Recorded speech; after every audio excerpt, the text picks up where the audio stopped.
Alright.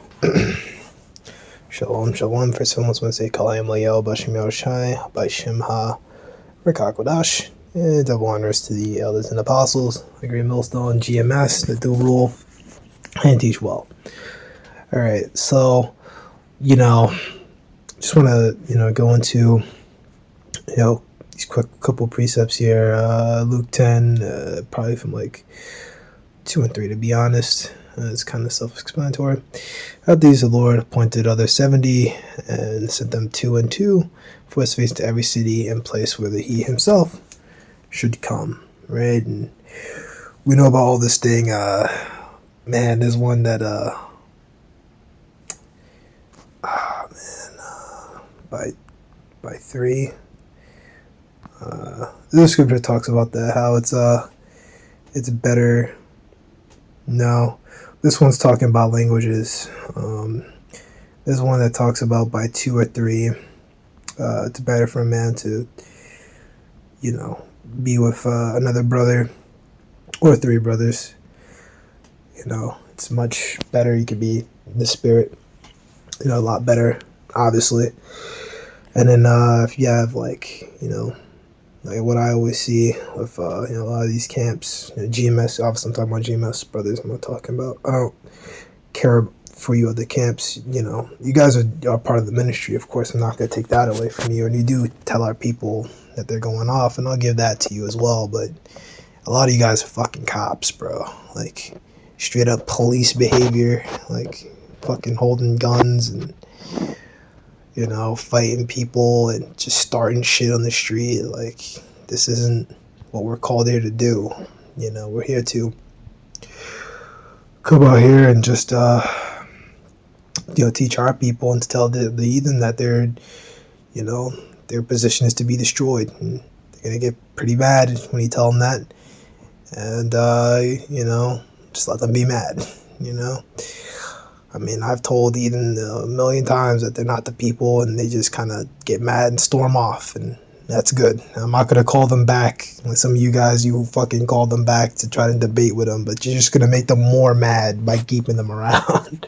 And then they want to fight, and then you kick their ass, and then now you just like, you're never going to look good, It's never going to look good. All right. Therefore said he unto them, the harvest truly is great, but the laborers are few. Pray therefore the Lord of the harvest that he would send forth laborers into his harvest.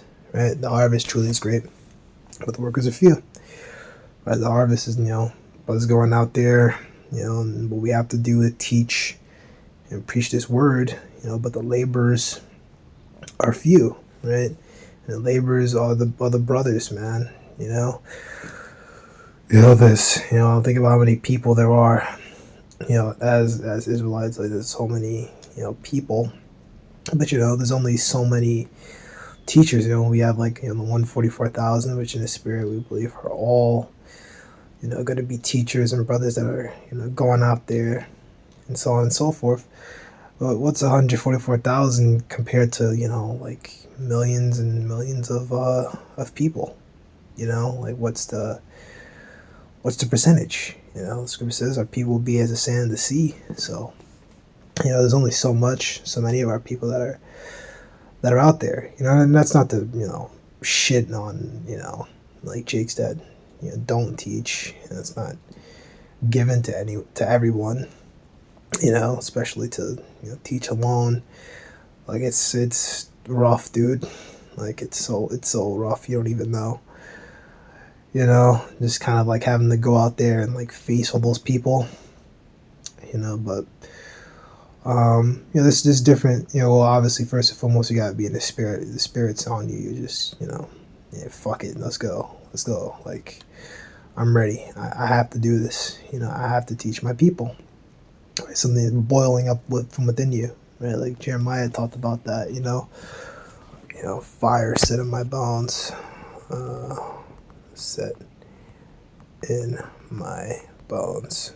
Oh my god, Bowens, are you fucking kidding me, dude? Fuck.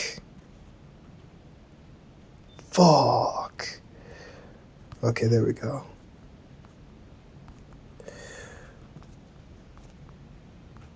I better find this. There you go. I think he got locked up in this chapter. Jeremiah is just another thing I got to get into. There's so many stuff. Just as of late, I've been going through Luke and really going through those Gospels because I've been doing the reading plan, but then I always fall off. So I'm just kind of switching things up, seeing like, okay, let's just stick with one book and let's just go to town on it and try to get like a bunch of chapters in and read some other stuff for balance and call it a day. I'll at least give it a try to switch things up for a little bit and then see if I could try the reading plan again, because it does work. It does work very well. It just kind of gives you like a little bit of everything, so then you're not just front loading it and and of course the scriptures talk about that. Be wary that you don't take too much honey lest you vomit it up. So scriptures are of course very helpful. Spiritually feeds you, but if you get too much, it just becomes worrisome. Mentally, spiritually worrisome. So there's limits, and of course, different books got different limits, right? Then I said, I'll make mention of him, nor speak any more in his name. This word was in my heart as a burning fire, shook my bones, and I was forbearing, and I could not stay. All right, so literally had to talk about it. He literally had to. The prophecies were just like something he just had to do, right? So we know that. Now, I already talked about this before, but what the scripture ties into, the harvest and the laborers and all that. We can let's just get this one. Yeah. Well, man, do we really want to read all of this? Yeah. Which maybe I'll just go down to the point because you could just read up ahead and kind of like get the understanding. All right, so Mark 4 and 14. Anyway, so the sower soweth the word, right? And that's the same thing as the laborers, right?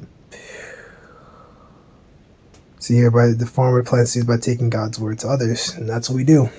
We post, like it talks about in Habakkuk 2. We go out there and we're like the postman, like a spiritual postman. That's a good channel name. If any brother has taken it, spiritual postman, or Bible post. I don't know. Maybe not. But you could maybe name your channel after the Hebrew word for post.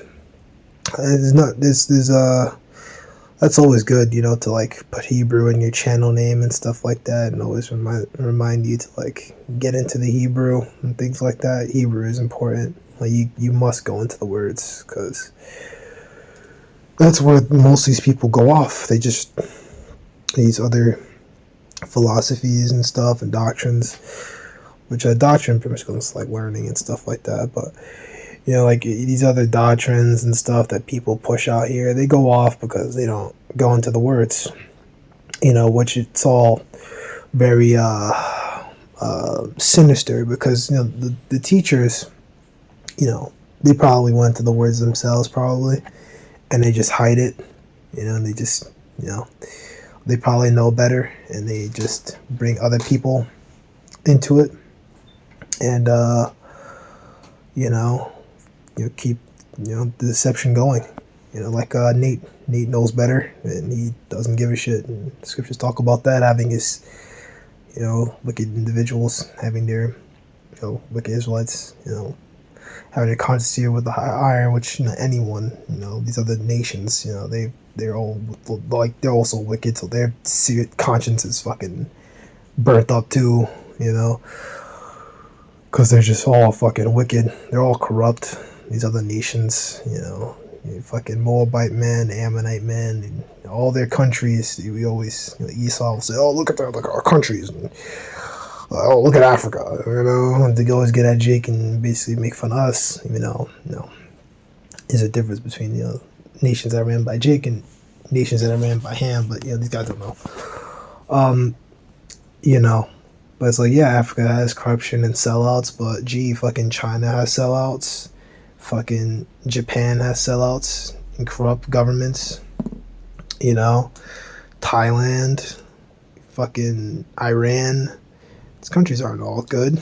They all got fucking sellouts. These the Islamic nations, that's literally been, like the big issue with these Islamic nations, these pan-Arab states for like a long time is just the fucking sellouts. They sell out to the West. Jordan was like that for a long time. They still kind of are. Right? Just kind of trying to keep the peace, but it's not going to happen. Joel 3. By these are the by the wayside where the word is sown. When they have heard, Satan cometh immediately and taketh the word that was sown in their hearts. Right? Satan, comes in at once, takes it away. Absolutely. Spiritual demon Satan. Right? Gets in their head. Some demons on them, and they don't have the wherewithal to stand in. Right? They don't have what's really the foundation, which is Yahushua. You gotta have that foundation, Yahushua. These are they likewise, love of Yahushua. You gotta have that first and foremost.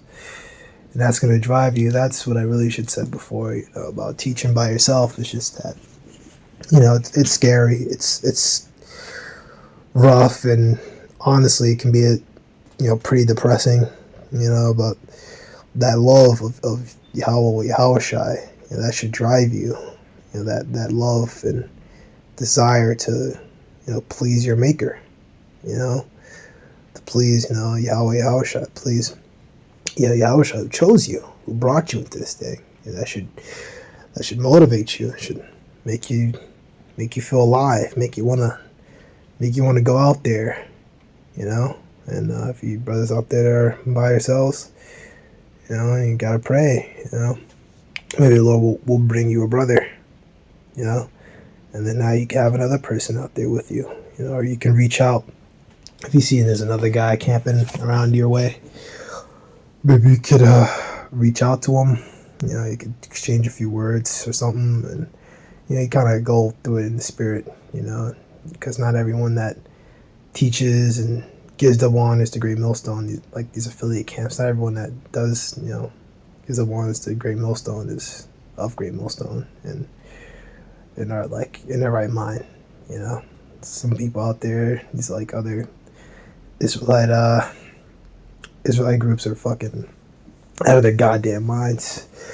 You try to rebuke them and they don't. They're just like psychotic. It's like, holy fuck, These are they which likewise which are sown on stony ground, for they have heard the word, receive with gladness, and have the root in themselves, and so endure for a time.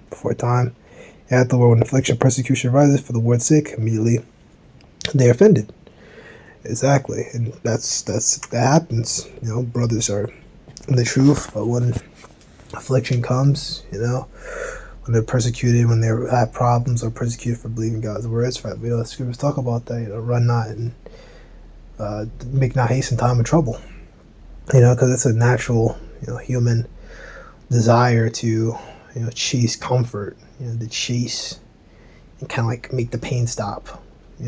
Like that's normal, right? But then you have to fight through that. Like when you fast, right? The first the first day, because you stop eating the sundown of the day. But the first day you go to bed and whatever, you don't feel that hungry. You go to sleep, and then you wake up, and the first thing you're thinking about is food. That's what you want. You want to stop that, but it's like no food, no water, no. We gotta stick with the program, and complete the whole thing, and it's likewise with this truth, right? Is that the affliction that you go through, you want to make it stop, like you may have times like, man, I don't know, man, like I'm in this thing and I'm like getting fucked up, and I'm just like, damn, dude.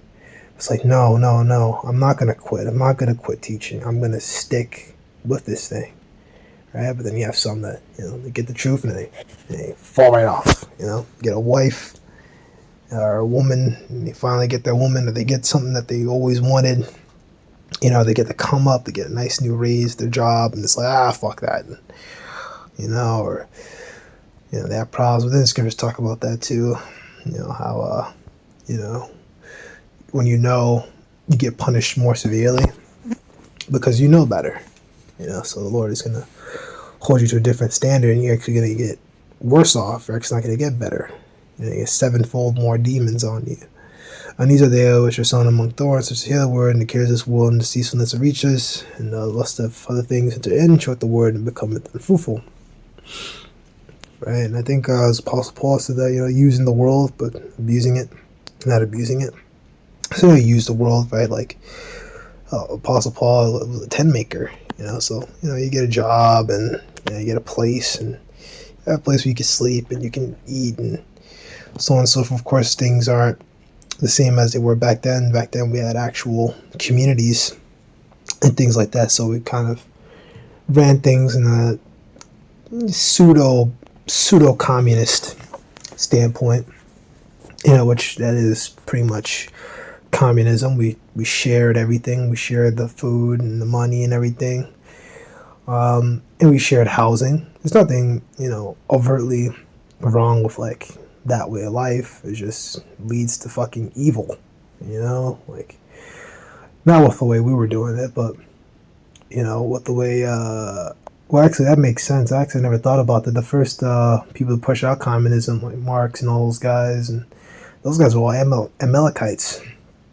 right? So they pretty much took stuff from the scriptures, which really, the whole thing of us being a community, that was always kind of stuff that we always, did, but we weren't the exact same way. We had private property and things like that, but it wasn't to that same extreme. We there's times we give out to the poor. I think during Purim, you give out to the poor, things like that. I remember seeing something like that, giving gifts, and there's always times in the scriptures where it talks about, giving to the poor and stuff like that, and so on and so forth. I'm kind of ranting about this, but I find it really, really interesting, But just nowadays, these communist nations, they're not really truly communist, And, they're not pushing the scriptures out, so it just kind of makes the whole way of life worthless, right? Because, the scriptures talk about that too. That, the purpose of a man's life is pretty much to worship the Most High. Right, and it cares this world, and see if I read it. Verse 20, and these are they which are some in good ground, so hear the word, receive it, and bring forth fruit, some 30-fold, some 60, some 100, right? And I went into this before. Right, so you bring forth that fruit, them good works, and, you bring people into this truth, and so on and so forth. Inspire your fellow brothers. Pushing out this good work. So that's pretty much it. It's another harvest scripture.